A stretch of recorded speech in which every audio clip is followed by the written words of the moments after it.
Where are we at? Some shifting and changing, but let us kick things off. Bryce, you have a reminder, and I have some good news. You gonna go first? Sure. So, first of all, as per usual, all attendees who post in the chat will get a little XP. First questions in the chat will get 50 XP.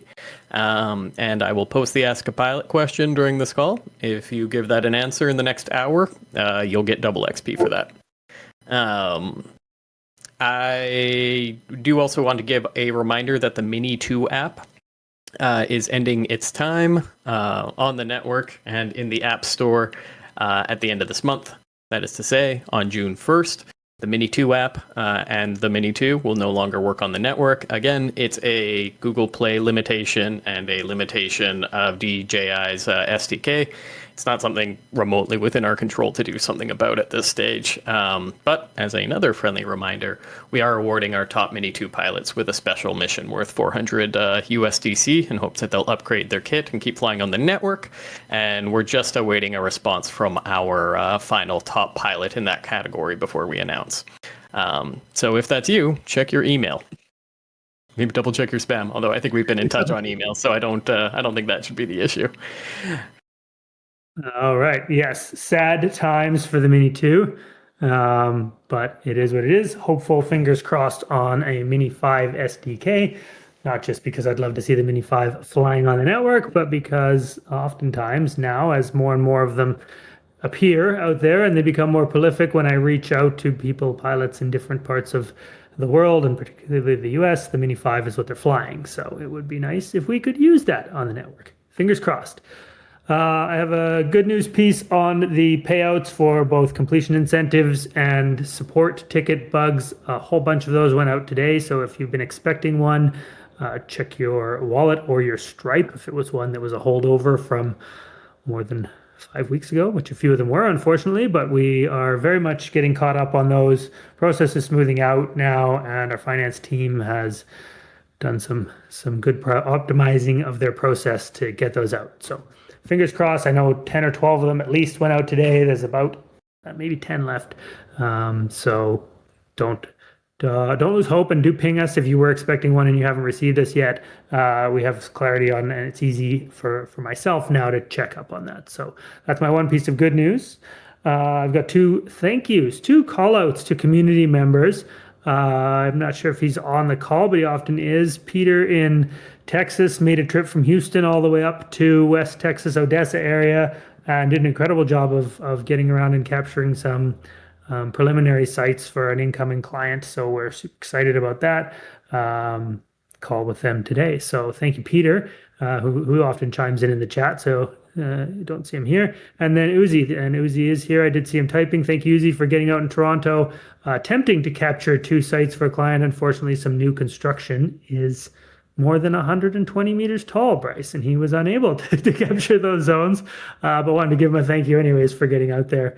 And I know Nav's looking to take care of you for that trip. So thank you, Uzi. Those are my 2 thank yous to pilots this week who went above and beyond or got out into the field to try to help us out. Right before the pilot spotlight, too. How could you, Graham? No, that's great. Thank you guys so much.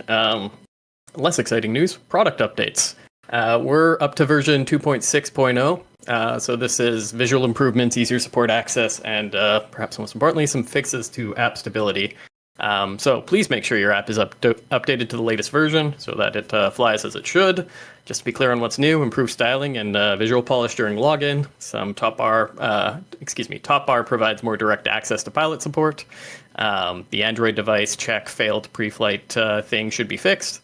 The map module has been updated with stability fixes, and the paid status filter should be fixed, so it's showing if you were missing it before. I failed to actually double check that all of our demand missions were that I listed last night are still open. I believe they are. First of all are the ones requiring LAANC authorization. So again, just to be 1000% clear, posting this in the chat now. These missions are open in LA, 20 USDC a mission, but again, they require LAANC authorization. LAANC. So LAANC. LAANC. Listen, somebody's going to transcribe this episode, and I'm just saving them a ton of effort There you when go. they make a recording. Self-serving, I see. Yeah, absolutely. And other priority missions, we still have some in LA that do not require that authorization, as well as some in California, 20 USDC in LA, 14 USDC in San Fran if they're still open. And they should be, as they were less than 24 hours ago. That brings us to mission launches. I will do this week, and then Graham, perhaps you can talk us through next week. Next week, yeah. Go ahead. You do this week. I'm on it. All right. So Monday, May 4th, Auburn, California, Coeur d'Alene, Idaho, Green Bay, Wisconsin, and Plymouth, Massachusetts. My wife was heckling me about how I say that state, and she was right too. I still can't quite get it right. On Tuesday, May 5th, Madison, Wisconsin, New Haven, Connecticut, Peoria, Illinois, and Portland, Maine. On Wednesday, May 6th, Bentonville, Arkansas, Lexington, Nebraska, and Red Deer, Alberta. On Thursday, May 7th, Bakersfield, California, Redding, California, the Sioux Falls in South Dakota, and Sydney, Nova Scotia in Canada. That brings us to tomorrow, Friday, May 8th, Airdrie, Alberta, Little Rock, Arkansas, New Haven, Connecticut, Rapid City, South Dakota, and Trenton, New Jersey. That brings us to next week. Yeah, next week we have been asked to adjust some of the tests we've been doing and the mission deployment. So we will be changing the schedule and delaying some of the launches for next week. So if you are making plans for the next couple of weeks, we have been asked to scramble. There's some information coming to us about our launches with SkyWatch and the areas we need to prepare for and the types of preparation we need to do, how we deploy this spend in these supply missions. And so we are pivoting, and that means we all have to be a little bit flexible, myself included, as unhappy as that makes me. So if you're making plans for next week, please hold off until tomorrow. We will have an updated schedule with some delays and reductions, fairly significant, unfortunately. So while we rework our launches, please be patient with us, and we will try to get information to you as fast as we can get it through our planning team and make sure that it's verified. Yeah, we will put a post up in pilot announcements after this call, just to give the heads up on the reduction, and another one once we know the full extent of it, just for absolute clarity. And just to be clear for anyone joining us, I saw a few people pop in. Latter half of May, fewer missions than what are currently on the schedule, but this week still stands. So keep that in mind with your travel plans if you are making any. Next week is only a minor reduction delay. We've tried to keep those because we know people do make some plans, and back half of the month more significant reduction. So, but we'll get that information out to you hopefully by tomorrow morning. Absolutely. Okay, so that brings us over to community updates. So Spexion, the LayerDrone network this week. Over the past week, over 20,000 USDC in rewards has been distributed, which is truly wild. We have some pilots I wanted to call out. There are 6 pilots, only 5 I'm listing in our leaderboards, but these 6 pilots collectively flew nearly 1,000 missions over the course of 7 days, which is really remarkable. That's Jealous Mouse, Vivacious Swift, Wealthy Limpet, Uptight Eel, and Implicit Donkey. You guys did great. Thank you so much. And that brings me to our community leaders. With all these weekly XP things I've been doing, I decided to expand it from our top 3 to our top 10 in the weekly leaderboards, which I felt was remarkable because we got a lot of faces, or rather names, that haven't been on that leaderboard very often or are showing more and more gains. So I wanted to give them all a call out. I'm including your Discord names, and I tried not to tag all of you. Most of you are on this call. But shout out to you all, and thank you for doing such a great job. This brings me finally to the community spotlight. 3 people I saw in the Discord just going above and beyond this week that I wanted to give a shout out to. daijoubu, obviously, exceptional community support, first person answering any and all questions, always appreciated. Also saw CNP Chris helping a new pilot find their first mission, answering questions on the Discord.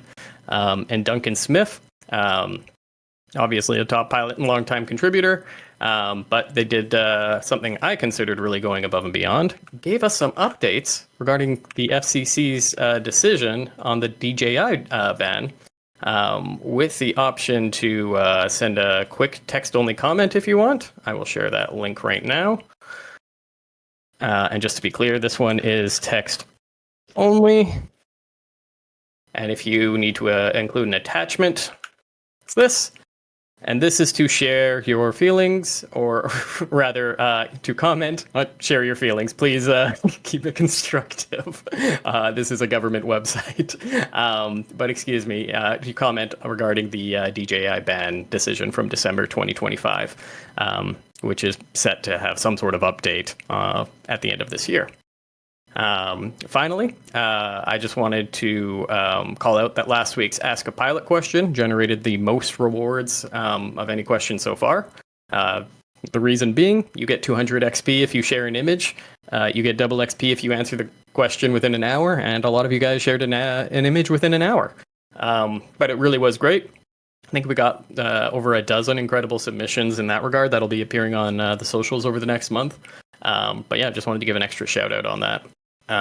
Speaking of little shout-outs, if you've ever been curious what makes the data you capture with your drone so valuable, and why everyone from the company behind Pokemon Go to the city of Vancouver is buying aerial data, the latest episode of the Drone Network goes into just that. I had a conversation about drone imagery, spatial scale, and how they connect to the future of physical AI with our product marketing lead, who formerly did satellite imagery, which provided quite a bit of interesting perspective to it. I think that just brings us to this week's Ask a Pilot question. And this week, I am curious, what did you not expect about becoming a drone pilot? I will post this over in Captures and Content in the next 15 minutes. Give an answer in the next hour for double XP. Just give an answer for an easy 25 XP, and share some sort of image or video that's appropriate and relevant, and we will give you 200 XP. Once again, if you guys have any questions, drop them in the chat, and we will do our best to answer them. One that I saw come up, as per usual, Graham, when do those missions go live? We're still 8 a.m. local time for all the current missions, the planned missions, and then demand goes live as soon as we get it live. So the task stuff, like we saw in West Texas, occasionally I reach out for pilots into the Discord in specific parts of the country. That's usually because we've received an inquiry about that part of the country, and so when we get an order or a request from a client, we try to send those live as quickly as we can. But 8 a.m. local time for regular pre-planned missions. Absolutely. And I saw a good call out from Olympic Leopard. Those comments for the FAA on DJI are due by May 11th. So those links I shared, whether it's the article, the comments, check them out in the next 4 days. McShaky FPV is asking, can you explain what a hybrid mission is? Yeah, absolutely. So previously you would have seen you had to fly two separate missions, one that collected a camera straight down nadir mapping flight, sort of a grid pattern back and forth, and then also our older mission type, the panoramic mission type with 7 panoramic waypoints within the Spexagon. The hybrid mission now will start the mapping flight, fly, I think it does one line and then goes back partway back the second line, then it stops and does the panorama. So essentially it's merging the two flight types into one. The goal being obviously more efficiency and both data types in one pass versus two passes, because they produce different products, right? The panorama fills a viewer type product, so like a sky-based Google Street View, and the native mapping flights are for creating orthomosaics or maps or things like that. The grid mapping that's happening in Los Angeles, so that's a cross grid, so it goes this direction and then back the other direction, another flight type again for another data product. And lots of these we're working with processing partners, trying to understand what can be derived at what levels of accuracy, and how well they create things like orthomosaics or Gaussian splats. So we are still researching and experimenting exactly what products we can generate and what products are valuable in the marketplace. But what people are referring to as a hybrid mission, we've had some conversations internally about, is this the best name going forward? Because it doesn't really say anything about what it does. It was simply derived from the idea that we had a panoramic mission and we had an orthomosaic or a mapping mission, and we put them together, and so we called it a hybrid. Not sure it will remain the name going forward. The good answer. And McShaky FPV, I'll be awarding you some extra XP for the good question at the end of this call. Cowboy, one of our newest pilots, has a great question. They got their first 6 test Spexigons showing up as locked. They are wondering what they're waiting on, what the next steps are, and when they'd be available for them to learn and fly.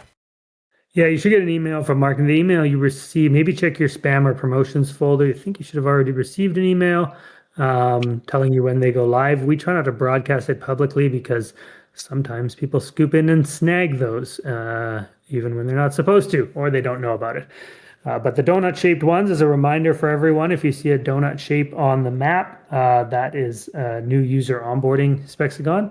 You will start seeing those looking a little different. We have been listening to you guys, and we know that in terms of pilots, we do, as you do, feel like there are probably enough pilots right now in a lot of places, and so we've already reduced the amount of advertising. You probably noticed if you spend time on social media. Forever Noob, not ignoring you. You are on the list to be paid. I had hoped you would be paid out with today's payments. It sounds like you were not, so I will follow up on that. I know it's on a list of payments to be made. So yeah, trying to get through a few other things, and I see you posting that where it is incoming. I'll follow up with you afterwards. Where was I, Bryce? I saw it reposted and it distracted me. I should close the chat. That's all right. To be perfectly honest, I was too cleverly responding to the Nadir Pano comment to be 100% sure where you were before you got distracted. I was in the requestigons, we call them. Again, internal naming that we come up with, but a request for an onboarding mission. Please don't fly them if you're an experienced pilot. They will be changing. We'll be reducing the onboarding amount just because we want to get more work for the pilots that are here, you guys that have been putting in the effort, and we want to make sure you guys have enough to do before we ramp up supply and pilot growth again. So we have you guys in mind. We appreciate all the work that you're doing, and so the new onboarding stuff, it's going to switch to look like a fried egg pretty quickly here. It's going to be 1 paid mission in the middle, and then 6 RP only missions so that new pilots can build up some RP for their reservation bank, but they won't be paid as much. Cowboy, you're lucky you snuck in under the wire on one of the $60 onboarding zones. So that should go live for you tomorrow. Not sure exactly what time, but tomorrow morning sometime. Excellent. Good to hear. I'm seeing a good question from duncansmiff that's worth clarifying. What's changing about flights going forward for SkyWatch? What changes did they request? Missed it. What changes did SkyWatch request? We're just shifting how we deploy the things we need to test.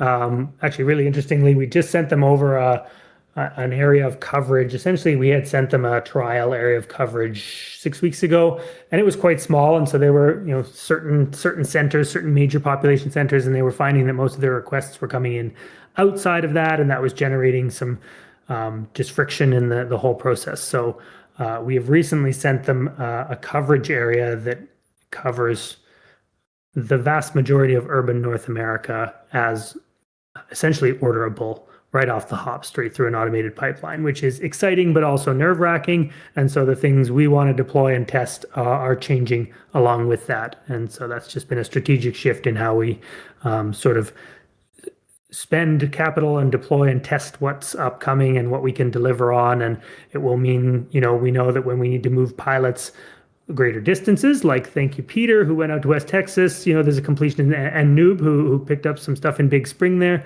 We have to put incentives on those that make sense for you guys. It doesn't make sense for anybody to, drive 3, 4, 5, in Peter's case, I think about 7 hours each way for $120, right? It doesn't work that way. So we'll be looking at those completion incentives and then speeding up the dispersal of those. We don't want people waiting weeks and then months as they sometimes have. So we're going to be on a weekly cadence on those and hopefully speeding that up even more. So it's just a shift in how we prepare for what we see coming down the pipeline.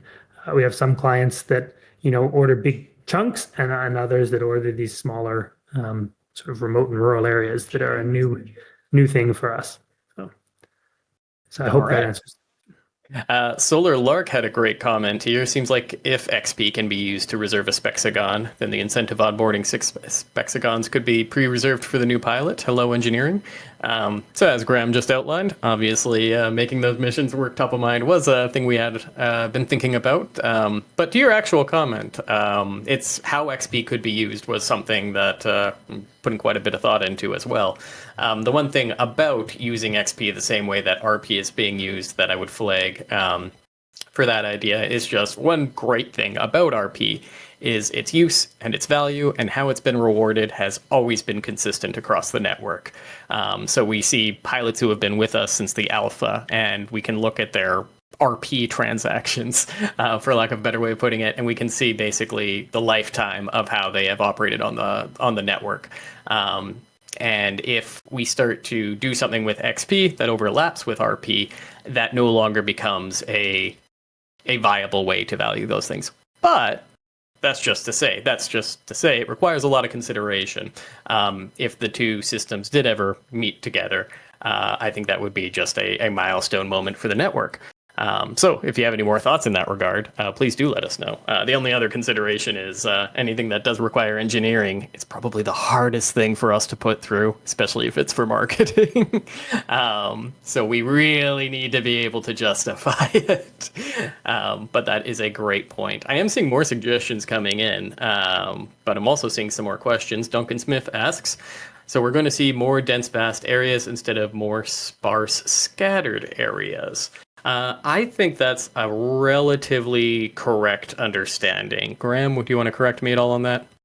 I don't want to give. Yeah. I don't want to say yes to this and then have it be wrong. So I'm still predict the future. I think it'd be fun. Sidebar. I saw a really interesting thing from an AI model trained on the past to try to train it to predict the future by predicting the past future, which was interesting. Tangent. I'll talk to you about it, Bryce. Very interesting. Right. If anyone else heard it or saw it, let me know. But not necessarily, and I can't predict the future. So still some instruction and direction coming to me and our operations and planning team. So once I have more, I will share it with you. More Vancouver is in the pipeline. I've been doing some of that planning for you, daijoubu. With regards to the reservations, yeah, they're baked pretty deep in the code, unfortunately. We were able to adjust RP. We finally got the ability to make non-reservable missions, but pulling that back to a user account level is more work than it sounds like. But it's a good idea, Solar Lark, definitely. To be able to lock a set of missions to a specific pilot or group of pilots is something that product and engineering are looking at. But right now, we can't say this mission can only be flown by that account. Those two things aren't sort of living at the same area of the platform.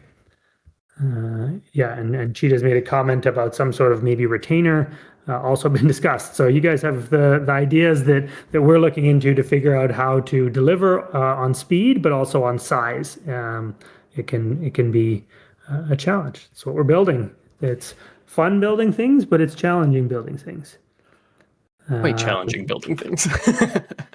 Are we able to cross borders, US to Canada? Graham, I think that's a no. That's a no. No cross border yet. At least don't tell us about it. And and progress on devices. Some of the crashes are, I believe, being worked on and improved. There was a new app update that I hope. Why do we have USDC? It's a great question, Yuzi, and it is the direction that we're moving. It just doesn't always move as fast as we want it to. But yeah, the goal, my goal is to be able to travel, for me, to be able to travel the world and fly Spexigons. That's when I'll be out of here. But no, at the moment it's tax and legal and things like that that still unfortunately incurs some issues. The Fold 7 really doesn't like Spexi. Interesting. I don't know the details on the different devices, so I don't have answers there. If there are other questions or comments, yeah, legal motion is slow. Soon you can legally form work and fly. Yeah, that's right. Yes. It all comes down to the brass tacks of it all never seems as simple as it is. Yeah. It's not so much that we couldn't feasibly do it, it's that there's a whole bunch in the back end that would end up causing problems. Thank you to those flying in LA. I know there's 3 or 4 pilots now. I think Silverfish has flown some. Cheetah, I know you've flown a handful in there. Illicit Donkey's flown some in there. That LAANC space. So as Bryce mentioned off the top of the call, if any flights are in LAANC airspace, please do make sure you have your authorizations. We don't want data that is collected without authorization, and our clients, especially large-scale clients, certainly don't want that data. So we respect and appreciate the extra effort that goes into that. There was a conversation actually in the pilot chat or in one of the chats this week about, why don't we just up the price on those ones? And as another pilot quickly pointed out, upping the price on those actually then encourages illegal behavior or pilots to go in and get it without the proper authorization. So it is a balancing act of wanting those pilots to have the authorization, but not encouraging pilots who don't have it. Again, products roadmap sort of has this tier of pilots that would allow for an extra level of vetting, all things that are on our radar to try to implement into the application. So we're excited for that and for getting some of the pilots who do that work and who do it well and legally into a cohort of pilots who are then have access to those types of missions, whether it be emergency response or, what do they call it? Additional coordination within the LAANC system. All right. All right. I see a lot of comments coming in our last 2 minutes here. North Korea. I see North Korea. That's where I got stuck. I don't know how we'd pay anyone for that. USDC, Bryce. USDC. Oh yeah, did you guys hear about the Canadian digital dollar launching on base recently? I think just in the past week. Yeah, we'll see if we look at paying. I don't know what it would. Does it just speed up because it's like USDC in the US? You don't need to necessarily convert it before sending it to the bank account. To be perfectly honest, I don't have any first-hand experience with it yet. I imagine conceivably it could operate the same way USDC operates in the States. If you have an American bank account, i.e. there are some instances where you just pull it from one location to the other and it deposits in your account instead of needing to do the switcheroo with a bunch of other tokens. That's the technical term, switcheroo. Hope I didn't drop too much jargon on you guys. That's right. And I see a question about a merch store and a question about a business card of some sort. There is a card. I'll track it down for you, Soups. There's a sort of a little, it's just a QR code with Spexi on it that links to the community impact page. If you do get approached and anyone's wondering what the imagery is used for, it's handy to share. So we can track that down. I think it's pinned in one of the channels. And then Spexi merch store. Bryce, you're going to set up the Spexi merch store? Oh, never been a better time to do international merch, my man. Shipping became, I used to give away hats and socks and things on this call, and I would just drop them in a mailbox, or I would have someone from the office do that, and then suddenly it cost more to ship than it did to get the items, and it became quite a headache, unfortunately. So perhaps if that goes away, but I guess you just we'd have to get fulfillment based in the country of origin. We are looking at making something work, and our Mini 2 giveaway is kind of indicative of there are limitations, but we will try and make it work where we can make it work in some way. We can't send everyone a DJI Mini 3 right now, but we can send some people a little USDC that correlates with how much value they create for the network. 1 minute left. If anyone's got any last second questions, you can just drop them in there. Otherwise, you can always drop them in the general chat over in community, and we'll do our best to answer them as soon as they come in. Thank you guys so much for attending today's call. Once again, anyone who commented in the chat should have gotten a salute. If you haven't already, awarding a little XP. I will drop the Ask a Pilot question just as soon as I hang up on y'all. answer that in the next half hour for double XP. And I'm getting a little sick of the sound of my voice, so I'm going to say goodbye there. Thank you all so much for your time. Thanks for your time this afternoon, evening. Chat soon. Bye. See y'all.